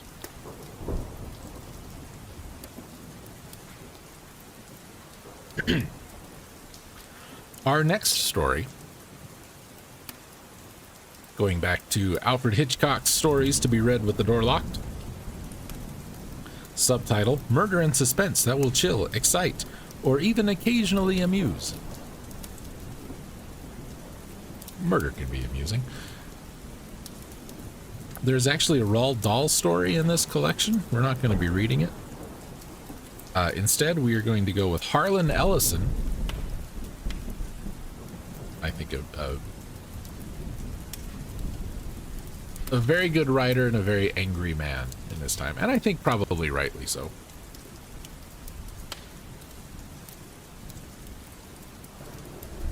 Wrote a couple episodes of Star Trek, the original series. Wrote a story that turned into a book, or a book that turned into a game called I Have No Mouth and I Must Scream. I think he maybe even voice acted on it. And I want to say he was somehow involved with Ender's Game somewhere. Anyway, Harlan Ellison. All the Sounds of Fear. Give me some light. Cry. Tormented, half moan, half chant, cast out against a whispering darkness, a man wound in white, arms upflung to restoring shadows. Sooty sockets where eyes had been, pleading, demanding, anger and hopelessness, anguish from a soul into the world. He stumbled. A step. Two. Faltering, weak. The man returned to the child, trying to find some exit from the washing sea of darkness in which he trembled. Give me some light! Around him, a Greek chorus of susurrating voices. Plucking at his garments, he staggered toward an imitation of sound, a resting place, a goal. The man in pain, the figure of all pain, all desperation, and nowhere in that circle of painful light was there release from this torment. Sandaled feet stepping, each one above an abyss, no hope and no safety. What can it mean to be so eternally blind? Again, give me some light! The last tortured dripping of the words from a throat raw with the hopelessness of salvation. Then the man sank to the shadows that moved in on him. The face half hidden in chiaroscuro, sharp black, blanched white, down and down into the grayness about his feet, the circle of blazing white light pinpointing him. The creature, impaled on a pin of brilliance, till closing. Closing. Closing. It swallowed him. All gone to black. Darkness within and without. Black ever deeper. Nothing. Denise. End. Silence. Richard Becker Oedipus had played his first role. 24 years later, he would play it again. As his last. But before the final performance's curtain could be rung, 24 years of greatness would have to strut across the stages of life and theater and emotion. Time passing. When they had decided to cast the paranoid beggar in Sweet Miracles, Richard Becker had gone to the Salvation Army retail store and bought a set of rags that even the sanctimonious saleswoman staffing the shop tried to throw out as unsaleable and foul. He bought a pair of cracked and soleless shoes that were a size too large. He bought a hat that had seen so many autumns of rain its brim had bowed and weathered slightly under the onslaught. He bought a no-color vest from a suit long since destroyed, and a pair of pants whose seat sagged raggedly, and a shirt with 3 buttons gone, and a jacket that seemed to typify every derelict who had ever caged an hour's sleep in an alley. He bought these things over the protest of the kindly white-haired women who were doing their bit for charity, and he asked if he might step into the toilet for a few moments to try them on, and when he emerged, his good tweed jacket and dark slacks over his arm, he was another man entirely. As though magically, the coarse stubble, that may have been there when he came into the store, but he seemed too nice-looking a young man to go around unshaved, had sprouted on his sagging jowls. The hair had gone limp and off-gray under the squashed hat. The face was lined and planned with depravities and deprivations of a lifetime lived in gutters and saloons. The hands were caked with filth, the eyes lusterless and devoid of personality. The body grotesquely slumped by the burden of mere existence. This old man, that skid from the Bowery, how had he gotten into the toilet? Where was the nice young man who had gone in wearing that jacket and those slacks? And this creature somehow overpowered him. What foul weapon had this feeble old man used to subdue a vital, strong youth like that? The white-haired good woman of charity were frozen with distress as they imagined the strong-faced, attractive youth lying in the bathroom, his skull crushed by a length of pipe. The old bum extended the jacket, the pants, and the rest of the clothing the young man had been wearing, and in a voice that was 30 years younger than the body from which it spoke, he explained, "I won't be needing these ladies. Sell them to someone who can make good use of them." The voice of a young man from this husk. As he paid for the rags he wore, they watched him as he limped and rolled through the front door into the filthy streets. Another tramp, gone to join the tide of lost souls that would inevitably become a stream and a river and an ocean of wastrels, washing finally into a drunk tank or a doorway or a park bench. Richard Becker spent 6 weeks living on the Bowery, in flea bags, abandoned warehouses, cellars, gutters, and on tenement rooftops. He shared and wallowed in the nature and filth and degradation of the empty men of his times. For 6 weeks, he was a tramp, a thoroughly washed-out, hopeless rum-dum with rheumy eyes and palsied wrists and a weak bladder. One by one, the weeks mounted to 6, and on the first day of casting for Sweet Miracles, the Monday of the 7th week, Richard Becker arrived at the Martin Theater where he auditioned for the part in the clothes he had worn for the past 6 weeks. The play ran for 518 performances, and Richard Becker won the Drama Critics Circle Award as the finest male performer of the year. He also won the Circle Award as the most promising newcomer of the year. He was 22 years old at the time. The following season, after Sweet Miracles had gone on the road, Richard Becker was appraised through the pages of Variety that John Forsman and T.H. Searle were about to begin casting for House of Infidels, a new script by Adets, his first in many years. Through friends in the Forsman and Searle office, he obtained a copy of the script and selected a part he considered massive in its potentialities. The role of an introspective and tormented artist, depressed by the level of commercialism to which his work had sunk, resolved to regain an innocence of childhood or nature he had lost by working with his hands in a foundry. When the first night critics called Richard Becker's conception of Tresk the artist a pinnacle of thespic intuition, and noted his authority in the part led members of the audience to ask one another how such a sensitive actor could grasp the rough, unsubtle life of a foundry worker. They had no idea that Richard Becker had worked for nearly 2 months in a steel stamping plant and foundry in Pittsburgh, but the makeup man on House of Infidels suspected Richard Becker had once been in a terrible fire, for his hands were marked by the ravages of great heat.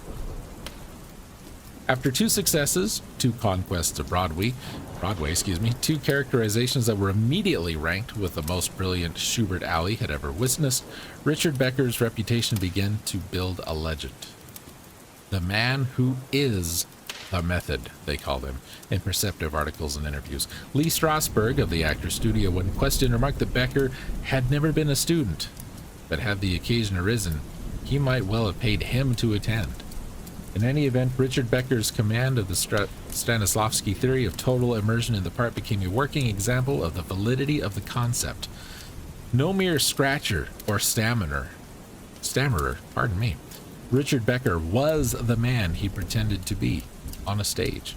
Of his private life, little was known, for he let it be known that if he was to be totally convincing in a characterization, he wanted no intrusive shadow of himself to stand between the audience and the image he offered.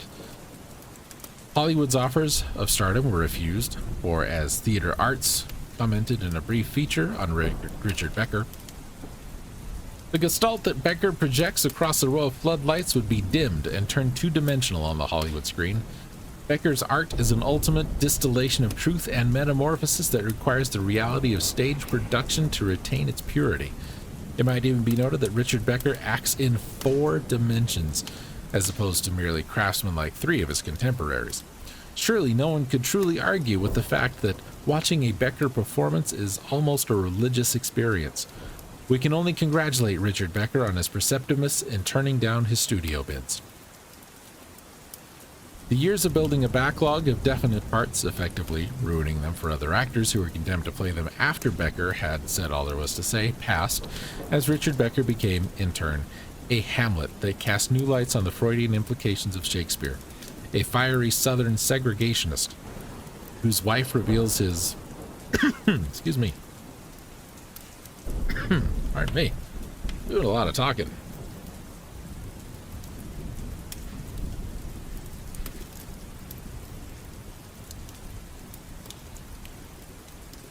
Okay. A fiery Southern segregationist whose wife reveals her octoroon background. A fast-talking salesman come to grips with futility and cowardice. A many-faceted Marco Polo. A dissolute and totally amoral pimp driven by a loathing for women to sell his own sister into evil. A ruthless politician dying of cancer and senility. And the most challenging part he had ever undertaken, the recreation, in the play by Tennessee Williams, of a deranged religious zealot trapped by his own warring emotions into the hammer murder of an innocent girl. When they found him in the model's apartment off Gramercy Place, they were unable to get a coherent story of why he had done the disgusting act, for he had lapsed into a centenarian tone of biblical fervor, pontificating about the blood of the Lamb and the curse of Jezebel and the eternal fires of perdition. The men from Homicide numbered among their ranks a rookie fresh to the squad, who became desperately ill at the sight of the fouled walls and the crumpled form wedged into the tiny kitchenette. He became violently ill and was taken from the apartment a few minutes before Richard Becker was led away. The trial was a manifest sadness to all who had seen him on stage, and the jury did not even have to be sent out to argue on a verdict of insanity. After all, whoever the fanatic was that the defense put on the stands, he was not sane. And he was certainly no longer Richard Becker, the actor. For Dr. Charles Tedrow, the patient in Restraining Room 16 was a constant involvement. He was unable to divorce himself from the memory of a night 3 years before, when he had sat in an orchestra seat at the Henry Miller Theater and seen Richard Becker, light and adroit, as the comical tosspot in the season's hit comedy, Never a Rascal. He was unable to separate his thoughts from the shape and form of the actor who had so immersed himself in the method that for a time in 3 acts he was a blundering, maundering, larcenous alcoholic with a penchant for pomegranates and, as Becker had mouthed it on occasion, Baratty on the low seas. Separate from them, this weird and many-faceted creature that lived its many lives in the padded cell numbered 16. At first, there had been reporters who had come to interview the good doctor in charge of Becker's case, and to the last of these, for Dr. Tedrow had instituted restrictions on this sort of publicity, he had said, quote, "To a man like Richard Becker, the world was very important. He was very much a man of his times. He had no real personality of his own, with the exception of that one overwhelming faculty and need to reflect the world around him. He was an actor in the purest sense of the word. The world gave him his personality, his attitude, his reason, and his facade for his existence. Take those away from him, clap him up in a padded cell as we were forced to do, and he begins to lose touch with reality." Unquote. "I understand," the reporter had inquired carefully, "that Becker is reliving his roles one after another. Is that true, Dr. Tedrow?" Charles Tedrow was above all else a compassionate man, and his fury at this remark, revealing as it did a leak in the sanitarium security policy, was manifest. "Richard Becker is undergoing what might be called, in psychiatric terms, induced hallucinatory regression.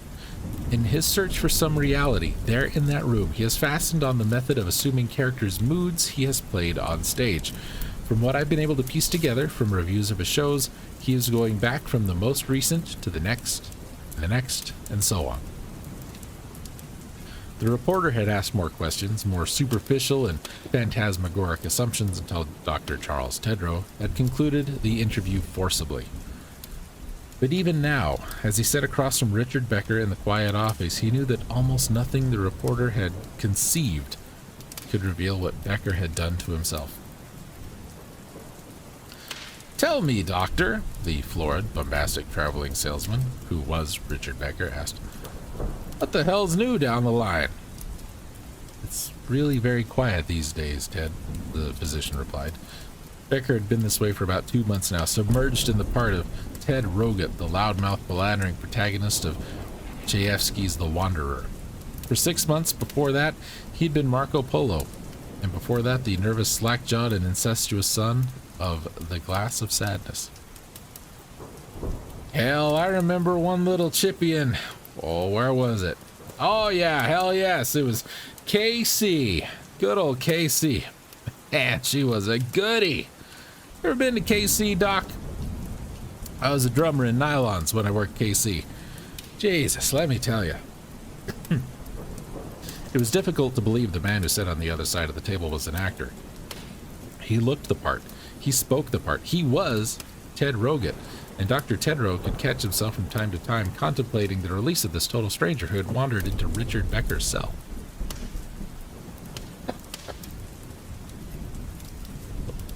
Thankfully, we're almost done.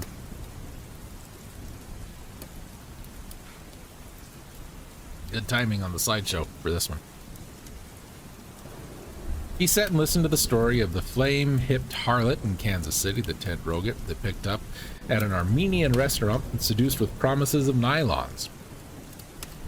He listened to it and knew that whatever else was true of Richard Becker, this creature of many faces and many lives, he was no saner than the day he had killed that girl. After 18 months in the sanitarium, he was going back through his acting career and replaying the roles, but never once coming to grips with reality. In the plight and disease of Richard Becker, Dr. Charles Tedrow saw a bit of himself, of all men, of his times and the 1,000 illnesses to which they were heir. He returned Richard Becker, as well as Ted Roget, to the security and tiny world of Room 16. 2 months later, he brought him back and spent a highly interesting 3 hours discussing group therapy, with Herr Dr. Ernst Lobisch, credentials from the Munich Academy of Medicine and the Vienna Psychiatric Clinic. 4 months after that, Dr. Tedrow got to know the surly and insipid Jackie Bischoff, juvenile delinquent and hero of Streets of Night. And almost a year later, to the day, Dr. Tedrow sat in his office with a bum, a derelict, a rheumy-eyed and dissipated vagabond who could only be the Skid from Sweet Miracles, Richard Becker's first triumph 24 years before. What Richard Becker might look like without camouflage in his own shell, Tedrow had no idea. He was, now, to all intents and purposes, the seedy old tramp with the dirt caked into the sagged folds of his face. Mr. Becker, I want to talk to you. Hopelessness shined out of the old bum's eyes. There was no answer. Listen to me, Becker. Please listen to me. If you're in there somewhere, if you can hear me, I want you to understand what I'm about to say. It's very important. A croak cracked and forced came from the bum's lips as he mumbled, I need a drink. Go, drink for me, huh? Tedrow leaned across, his hand shaking as he took the old bum's chin in his palms and held it fixed, staring into the stranger's eyes. Now listen to me, Becker. You've got to hear me. I've gone through the files, and as far as I can tell, this was the first part you ever played. I don't know what will happen. I don't know what form this syndrome will take after you've used up all your other lives. But if you can hear me, you've got to understand that you may be approaching a critical period in your life. The old bum licked cracked lips. Listen. I'm here. I want to help you. I want to do something for you, Becker. If you'll come out for an instant, just a second, we can establish contact. It's got to be now or... He left it hanging. He had no way of knowing if... what? And as he lapsed into silence and released the bum's chin, a strange alliteration of facial muscles began, and the derelict's countenance shifted. Subtly, ran like hot lead, and for a second he saw a face he recognized. From the eyes that were no longer red-rimmed and bloodshot, Dr. Charles Tedrow saw intelligence peering out. Sounds like fear, Doctor, he said, and goodbye once more. And then the light died, the face shifted again, and the physician was staring once more into the empty face of gutter-bred derelict. He sent the old man back to room 16. Later that day, he had one of the male nurses take in an 89-cent bottle of muscatel. Speak up, man! What in the name of God is going on out there? I can't explain it, Dr. Tedrow. You'd better... You'd better get out here right away. Oh, Jesus. What is it? Stop crying, Wilson. Tell me what the hell is wrong. It's number 16. I'll be there in 20 minutes. Keep everyone away from that room. Do you understand, Wilson? Do you understand me? Yes, sir. Yes, sir. Oh, Christ. Hurry up, Doc. He could feel his pajama pants bunched around his knees under his slacks as he floored the pedal of the ranch wagon. The midnight roads were jerky in the windshield, and the murk that he had raced through was almost too grotesque to be a fact of nature. When he slowed the car into the drive, the gatekeeper threw the iron barrier back almost spastically. The ranch wagon chewed gravel, sending debris back in a wide fan as Tedrow plunged ahead. When he screeched to a halt before the sanitarium, the doors burst open and the senior attendant, Wilson, raced down the steps. This way, Dr. Get out of my way, you idiot. I know which direction. He shoved Wilson aside and strode up the steps into the building. It started an hour ago. I didn't know what was happening. And you didn't call me immediately? Ass. We just thought I was another one of his stages. You know how he is.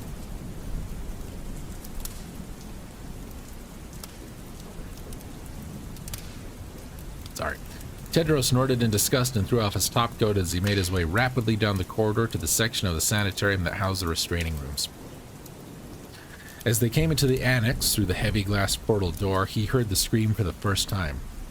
In that scream, in that tormented pleading, demanding and hopelessly lost tremor, there were all the sounds of fear that he had ever heard. In that voice, he heard even his own voice, his own soul crying out for something. For an unnameable something. As that scream came again. Give me some light! Another world, another voice, another life, some evil and empty beseeching from a corner of a dust-strewn universe, hanging there timelessly vibrant in a colorless agony. A million tried and blind-stolen voices all wrapped into that one howl, all the eternal sadness and losses and pains ever known to man. Was all there, as the good in the world was sliced open and left to bleed its golden fluid away in the dirt. It was a lone animal being eaten by a bird of prey. It was 100 children crushed beneath iron treads. It was one good man with his entrails in his blood-soaked hands. It was the soul and the pain and the very vital fiber of life draining away, without light, without hope, without succor. Give me some light! Tedrow flung himself at the door and threw back the bolt on the observation window. He stared for a long and silent moment as the scream trembled once more on the air, weightlessly, transparently, tingling off into emptiness. He stared and felt the impact of a massive horror stifle his own cry of disbelief and terror. Then he spun away from the window and hung there, sweat-drenched back flat to the wall, with the last sight of Richard Becker he would ever hope to see burned forever behind his eyes. The sound of his soft sobs in the corridor held the others back. They stared silently, still hearing that never-spoken echo reverberating down and down and down the corridor of their minds. Give me some light! Fumbling beside him, Tedrow slammed the observation window shut. And then his arm sank back to his side. While inside room 16, lying up against the far wall, his back against the soft, passive padding, Richard Becker looked out at the door, at the corridor, and at the world forever. Looked out as he had come, purely and simply, without a face, from his hairline to his chin, a blank, empty, featureless expanse. Empty. Silent, devoid of sight or smell or sound, a blank and faceless creature God had never deigned to bless with a mirror to the world. His method now was gone. Richard Becker, actor, had played his last part and had gone away, taking with him Richard Becker, the man who had known all the sounds, all the sights, and all the life of fear.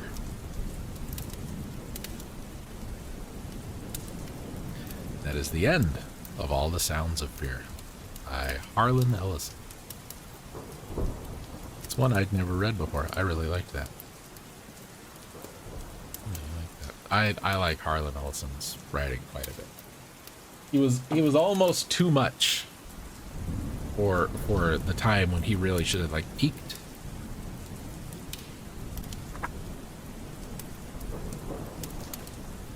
He was just, you know, and I think that was part of the problem he had when he was writing for Star Trek. Was they're like, no, you gotta dial that back, buddy. And he was very, no, I'm not gonna do it. This is the story. This is how it's written. This is how it's gonna be.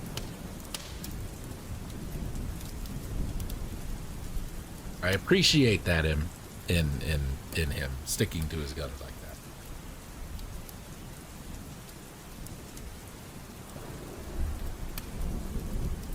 We gonna make it to 2 hours? I think we might. I was shooting for that. Our last story, and the first Lovecraft story I had ever heard, and I picked this one to be my first one because it was relatively short, and I thought, if you can't write a short story, you can't write a long one. Right. Like, I really enjoy Stephen King.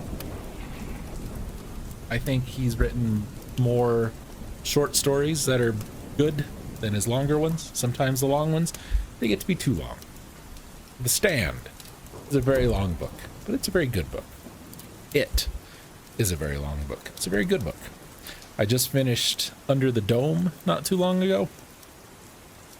Longer than it needed to be. That's one of the few I can say that about. Okay. Final story, H.P. Lovecraft, Dagon. I hope I do this justice. I have in my mind how it should go, and I've heard a lot of people do it differently, so I'm going to try and do my best here.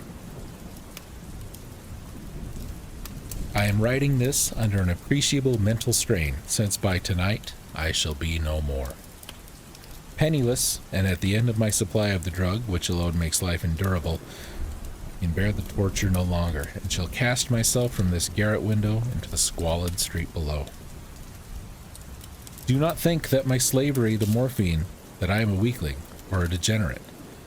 When you have read these hastily scrawled pages, you may guess, though never fully realize, why it is that I must have forgetfulness or death. It was in one of the most open and least frequented parts of the broad Pacific that the packet, of which I was supercargo, fell victim to a German sea raider.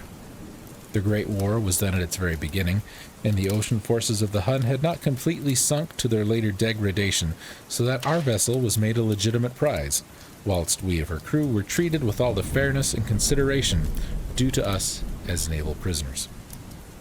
So liberal, indeed was the discipline of our captors that 5 days after we were taken, I managed to escape alone in a small boat with water and provisions for a good length of time. When I finally found myself adrift and free, I had but little idea of my surroundings. Never a competent navigator, I could only guess vaguely by the sun and stars that I was somewhat south of the equator. Of the longitude, I knew nothing, and no island or coastline was in sight. The weather kept fair, and for uncounted days I drifted aimlessly beneath the scorching sun, waiting either for some passing ships or to be cast on the shores of some habitable land. But neither ship nor land appeared, and I began to despair in my solitude upon the heaving vastness of unbroken blue. The change happened while I slept. Its details I shall never know, for my slumber, though troubled and dream-infested, was continuous. When at last I awakened, it was to discover myself half sucked into a slimy expanse of hellish black mire, which extended about me in monotonous undulations as far as I could see, and in which my boat lay grounded some distance away. Though one might well imagine that my first sensation would be of wonder at so prodigious and unexpected a transformation of scenery, I was in reality more horrified than astonished, for there was an air, and in the rotting soil a sinister quality which chilled me to the very core. The region was putrid, with the carcasses of decaying fish and of other less describable things, which I saw protruding from the nasty mud and the unending plain. Perhaps I should not hope to convey in mere words the unutterable hideousness that can dwell in absolute silence and bearing immensity. There was nothing within hearing, and nothing in sight save a vast reach of black slime.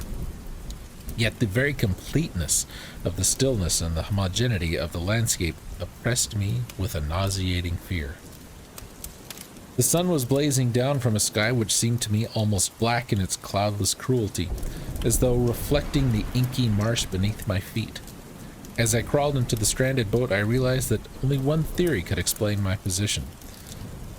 Through some unprecedented volcanic upheaval, a portion of the ocean floor must have been thrown to the surface, exposing regions which for innumerable millions of years had lain hidden under unfathomable watery depths. So great was the extent of the new land which had risen beneath me that I could not detect the faintest noise of the surging ocean, strain my ears as I might. Nor were there any seafowl to prey upon the dead things. For several hours I sat thinking, or brooding, in the boat, which lay upon its side and afforded a slight shade as the sun moved across the heavens. As the day progressed, the ground lost some of its stickiness, and seemed likely to dry sufficiently for traveling purposes in a short time. That night I slept but little, and the next day I made for myself a pack containing food and water, preparatory to an overland journey in search of the vanished sea and possible rescue. On the third morning I found the soil dry enough to walk upon with ease. The odor of the fish was maddening, but I was too much concerned with graver things to mind so slight an evil, and set out boldly for an unknown goal. All day I forged steadily westward, guided by a faraway hummock which rose higher than any other elevation on the rolling desert. That night I encamped, and on the following day still traveled toward the hummock, though that object seemed scarcely nearer than when I had first espied it. By the fourth evening I had attained the base of the mound, which turned out to be much higher than it appeared from a distance. An intervening valley set out in sharper relief from the general surface. Too weary to ascend, I slept in the shadow of the hill. I know not why my dreams were so wild that night, but ere the waning and fantastically gibbous moon had risen far above the eastern plain, I was awake in a cold perspiration, determined to sleep no more. Such visions as I had experienced were too much for me to endure again, and in the glow of the moon I saw how unwise I had been to travel by day. Without the glare of the parching sun, my journey would have cost me less energy. Indeed, I now felt quite able to perform the ascent which had deterred me at sunset. Picking up my pack, I started for the crest of the eminence. I have said that the unbroken monotony of the rolling plain was a source of vague horror to me, but I think my horror was greater when I gained the summit of the mound and looked down the other side into an immeasurable pit or canyon, whose black recesses the moon had not yet soared high enough to illuminate. I felt myself on the edge of the world, peering over the rim into a fathomless chaos of eternal night, though my terror ran curious reminiscences of Paradise Lost and Satan's hideous climb through the unfashioned realms of darkness. As the moon climbed higher in the sky, I began to see that the slopes of the valley were not quite so perpendicular as I had imagined. Ledges and outcroppings of rock afforded fairly easy footholds for descent, whilst after a drop of a few hundred feet, the declivity became very gradual. Urged on by an impulse which I cannot definitely analyze, I scrambled with difficulty down the rocks and stood on a gentler slope beneath, gazing into the Stygian depths where no light had yet penetrated. All at once my attention was captured by a vast and singular object on the opposite slope, which rose steeply about 100 yards ahead of me, an object that gleamed whitely in the newly bestowed rays of the ascending moon.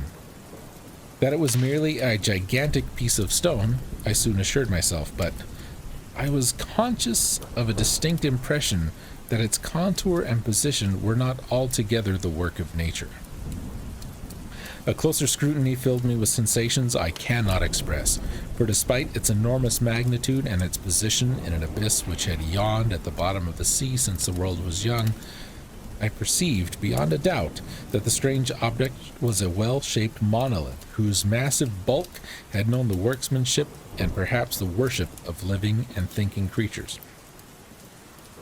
Dazed and frightened, yet not without a certain thrill of the scientist's or archaeologist's delight, I examined my surroundings more closely. The moon, now near the zenith, shone weirdly and vividly above the towering steps that hemmed in the chasm, and revealed the fact that a far-flung body of water flowed at the bottom, winding out of sight in both directions, and almost lapping my feet as I stood on the slope. Across the chasm, the wavelets washed the base of the Cyclopean monolith, on whose surface I could now trace both inscriptions and crude sculptures. The writing was in a system of hieroglyphs unknown to me, and unlike anything I had ever seen in books, consisting for the most part of conventionalized aquatic symbols such as fishes, eels, octopi, crustaceans, mollusks, whales, and the likes.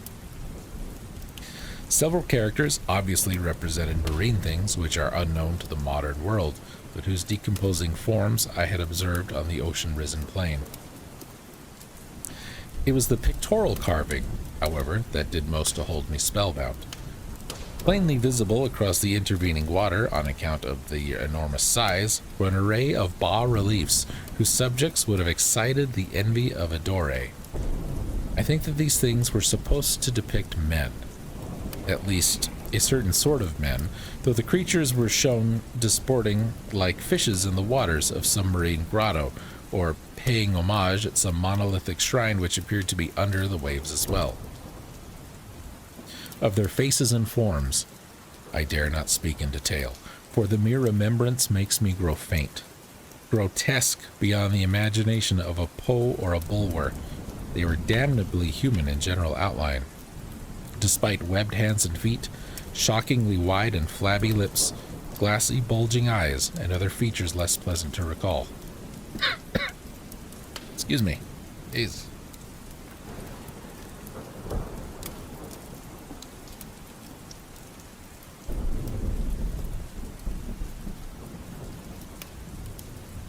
Curiously enough, they seem to have been chiseled badly out of proportion with their scenic background, for one of the creatures was shown in the act of killing a whale, represented as but little larger than himself. I remarked, as I say, their grotesqueness and strange size, but a moment decided that they were merely the imaginary gods of some primitive fishing or seafaring tribe. Some tribe whose last descendant had perished eras before the first ancestor of the Piltdown or Neanderthal man was born. Awestruck at this unexpected glimpse into a past beyond the conception of the most daring anthropologist, I stood musing whilst the moon cast queer reflections on the silent channel before me. Then suddenly I saw it. With only a slight churning to mark its rise to the surface, the thing slid into view above the dark waters. Vast, Polyphemus-like, and loathsome, it darted like a stupendous monster of nightmares to the monolith, about which it flung its gigantic scaly arms, and while it bowed its hideous head and gave vent to certain measured sounds, I think I went mad then. Of my frantic ascent of the sloping cliff and of my delirious journey back to the stranded boat, I remember little. I believe I sang a great deal and laughed oddly when I was unable to sing. I have indistinct recollections of a great storm sometime after I reached the boat, and at any rate I know that I heard peals of thunder and other tones which nature utters only in her wildest moods. When I came out of the shadows, I was in a San Francisco hospital, brought thither by the captain of the American ship which had picked up my boat in mid-ocean. In my delirium I had said much, but found that my words had been given scant attention. Of any land upheaval in the Pacific, my rescuers knew nothing, nor did I deem it necessary to insist upon a thing which I knew they could not believe. Once I sought out a celebrated entomologist and amused him with peculiar questions regarding the ancient Philistine legend of Dagon, the fish god. But soon perceiving that he was hopelessly conventional, I did not press my inquiries. It is at night, especially when the moon is gibbous and waning, that I see the thing. I tried morphine, But the drug has given only transient surcease and has drawn me into its clutches as a hopeless slave. So now I am to end it all, having written a full account for the information or the contemptuous amusement of my fellow man. Often I ask myself if it could not have all been a pure phantasm, a mere freak of fever, as I lay sun-stricken and raving in the open boat after my escape from the German man-of-war. Then I ask myself, but ever does there come before me a hideously vivid vision in reply? I cannot think of the deep sea without shuddering at the nameless things that may at this very moment be crawling and floundering on its slimy bed, worshipping their ancient stone idols and carving their own detestable likenesses on submarine obelisks or water-soaked granite. I dream of a day when they may rise above the billows to drag down in their reeking talons the remnants of puny, war-exhausted mankind. Of a day when the land shall sink, and the dark ocean floor shall ascend amidst universal pandemonium. The end is near. I hear a noise at the door, as of some immense, slippery body lumbering against it. It shall not find me. God, that hand. The window. The window.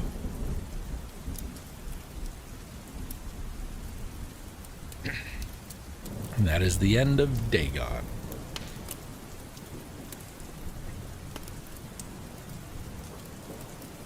When I first heard the story, the very end struck with me because this guy, he's going to throw himself out the window because he's seen things he shouldn't see and the drugs aren't working anymore. So that's it. He's had it.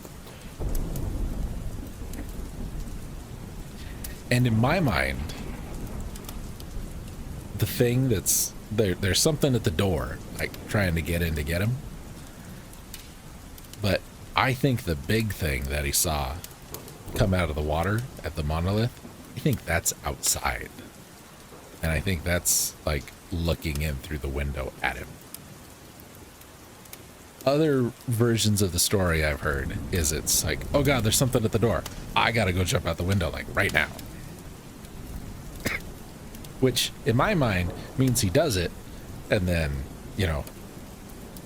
he's out. He doesn't have to deal with it anymore. But I don't like that. I don't like that version of it. I like that he can't get out. I like that much better. I think that makes the story better.